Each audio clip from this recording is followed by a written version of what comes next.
প্রিয় এসএসসি 2024 সালের শিক্ষার্থীরা, তোমাদের জন্য অত্যন্ত ব্রেকিং নিউজ। এইচএসসি স্থগিত এইচএসসি পরীক্ষা 11ই সেপ্টেম্বর থেকে নেওয়ার প্রস্তাব। তার মানে 10 থেকে 11 তারিখের মধ্যে তোমাদের পরীক্ষা হওয়ার 99% গ্যারান্টি। তার আগে আমি পুরো ডিটেলস আলোচনা করার আগে আমি একটি কথা তোমাদের বলতে চাই যে যারা যারা আমার চ্যানেলটা সাবস্ক্রাইব করো না তারা দ্রুত সময় চ্যানেলটা সাবস্ক্রাইব করে নাও, পরবর্তী টাইমে সকল আপডেট যদি পাইতে চাও। সো আমরা মূল বিষয়ে আলোচনা করি যে এখানে বলছে যে 11ই সেপ্টেম্বর থেকে তোমাদের স্থগিত যে পরীক্ষাটা এই পরীক্ষাটা হবে। তার আগে রুটিন কবে দিবে, পরবর্তী টাইমে ভিডিও আমার প্লে লিস্টে আছে, ওই রুটিনের প্রকাশের ভিডিওটা দেখে নাও, রুটিনের বিস্তারিত জানতে পারবা। তো এসএসসি পরীক্ষা 11ই সেপ্টেম্বর থেকে নেওয়ার প্রস্তাব। আমরা যদি এখানে একটু ডিটেলস পড়ি, স্থগিত এসএসসি ও সমমান পরীক্ষা আগামী 11ই সেপ্টেম্বর থেকে নেওয়ার প্রস্তাব দিয়েছে শিক্ষা বোর্ডগুলো। শিক্ষা মন্ত্রণালয়ের কাছে এই প্রস্তাব দেওয়া হয়েছে। শিক্ষা মন্ত্রণালয়ের নির্দেশতায় স্থগিত পরীক্ষা শুরুর তারিখ চূড়ান্ত করা হবে। অর্থাৎ নিউজটা শিক্ষা মন্ত্রণালয় অর্থাৎ ডক্টর ইউনূসের কাছে প্রস্তাবটা তারা দিছে। তো ওইখান থেকে যদি সারা ফেলে তাইলে রুটিন বানিয়ে সাথে সাথে তোমাদের রুটিন কিন্তু প্রকাশ করা ফেলবে, এরকম একটা নিউজ দিছে। তবে এটা সম্ভবত তারিখ, এটা যে 100% শিওর এরকম না। এই কারণে আমি বলছি যে এটা 99% শিওর।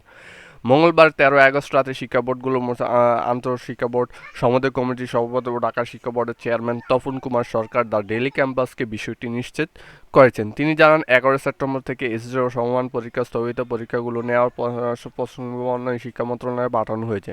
শিক্ষা মন্ত্রণালয় নির্দেশনা পেলেই কবে স্থগিত পরীক্ষাগুলো শুরু হবে তা বলা যাবে। অর্থাৎ শিক্ষা মন্ত্রণালয় যদি যে কোনো একটা নিউজ পায়, অন্তর্বর্তীকালীন সরকার প্রধান উপদেষ্টা ডক্টর মোহাম্মদ ইউনূসের অধীনে রয়েছে শিক্ষা মন্ত্রণালয়। পরে সরকারের প্রধান নির্দেশতায় এই প্রস্তাবনা চূড়ান্ত হবে। অর্থাৎ সরকারের যদি চায়, ডক্টর মোহাম্মদ ইউনূস যদি চায়, তাহলে কবে পরীক্ষা হবে সেটা বলতে পারে। এর আগে গত 12ই আগস্ট জারি করা এক বিজ্ঞপ্তির শিক্ষা বোর্ডগুলো আন্তঃশিক্ষা বোর্ড সমন্বয় কমিটি জানায়, এসএসসি সমাপন পরীক্ষাগুলো পূর্ণ নম্বরে নেওয়া হবে। অনেকে সামাজিক যোগে ছড়িয়ে পড়েছে যে 50% পরীক্ষা হবে, 45% পরীক্ষা হবে, এরকম সব এগুলা ফেক নিউজ। আমাদের এরকম কোনো নিউজ দেয়নি, আমরা এটা সতর্ক করেও দিছি আমাদের ভিডিওর মাধ্যমে। তো স্থগিত পরীক্ষাগুলো 100 নম্বরে হবে। স্থগিত পরীক্ষাগুলো সূচি অতি শীঘ্রই প্রকাশ করা হবে, অর্থাৎ রুটিনটা অতি শীঘ্রই প্রকাশ হবে, কমিটির পক্ষ থেকে জানানো হয়েছে। কমিটি জানিয়েছে, এসএসসি সমাপন 2024 স্থগিত পরীক্ষাগুলো গ্রহণের প্রস্তুতি চলছে। জাতীয় শিক্ষাক্রম পাঠ্যপুস্তক বোর্ড প্রকাশিত 2024 সালে এসএসসি সমমান পরীক্ষার সিলেবাস ও মানববন্ধন অনুযায়ী এই পরীক্ষার অনুষ্ঠিত হবে। স্থগিত পরীক্ষার সময়সূচি অতি শীঘ্রই ঢাকা শিক্ষা বোর্ডের ওয়েবসাইটে বিভিন্ন ইলেকট্রনিক ও প্রিন্ট মিডিয়ার মাধ্যমে জানিয়ে দেওয়া হবে। কোটা সংস্থা আন্দোলন ঘিরে সৃষ্টি হয়েছে। আচ্ছা যাক, আমরা যতটুকু পড়ছি, যতটুকু পরে বুঝলাম যে আগামী আগামী 11ই সেপ্টেম্বর থেকে তোমাদের পরীক্ষা শুরু হবে। আগামী 11ই সেপ্টেম্বর থেকে তোমাদের পরীক্ষা শুরু হবে, এটা নিশ্চিত থাকো। তাহলে কয়েকদিনের ভিতরে কিন্তু তোমাদের রুটিন প্রকাশ করবে। তো যারা যারা এখনো প্রস্তুতি নেও না তারা দ্রুত সময় প্রস্তুতি নাও, যে যে বিষয় তোমাদের হবে বা সবগুলো নাও। রুটিন প্রকাশ হইলে সিরিয়াল ম্যাপিং তোমরা রিভিশন দিবা। সো এই নিউজ।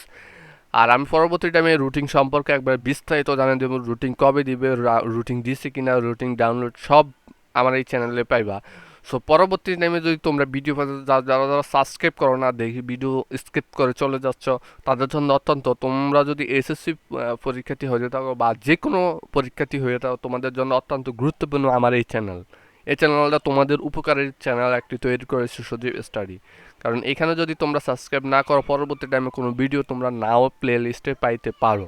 যে কোনো একটা শিক্ষা মন্ত্রণালয়তে আইসে, এটা কি রিয়েল না প্যাক সেটা জানতে অবশ্যই ফেসবুক পেজে ফলো রাখবা। আর যারা সব সময় ভিডিও পেতে চাও শিক্ষা মন্ত্রণালয়ের যে কোনো আপডেট, তাহলে অবশ্যই আমার চ্যানেলটা সাবস্ক্রাইব করতে হবে। সো এ হলো তোমাদের নিউজ। সো সবাই ভালো থাকবা, পরবর্তী টাইমে ভিডিওর সাথে দেখা হবে। সো ধন্যবাদ সবাই, আসসালামু আলাইকুম।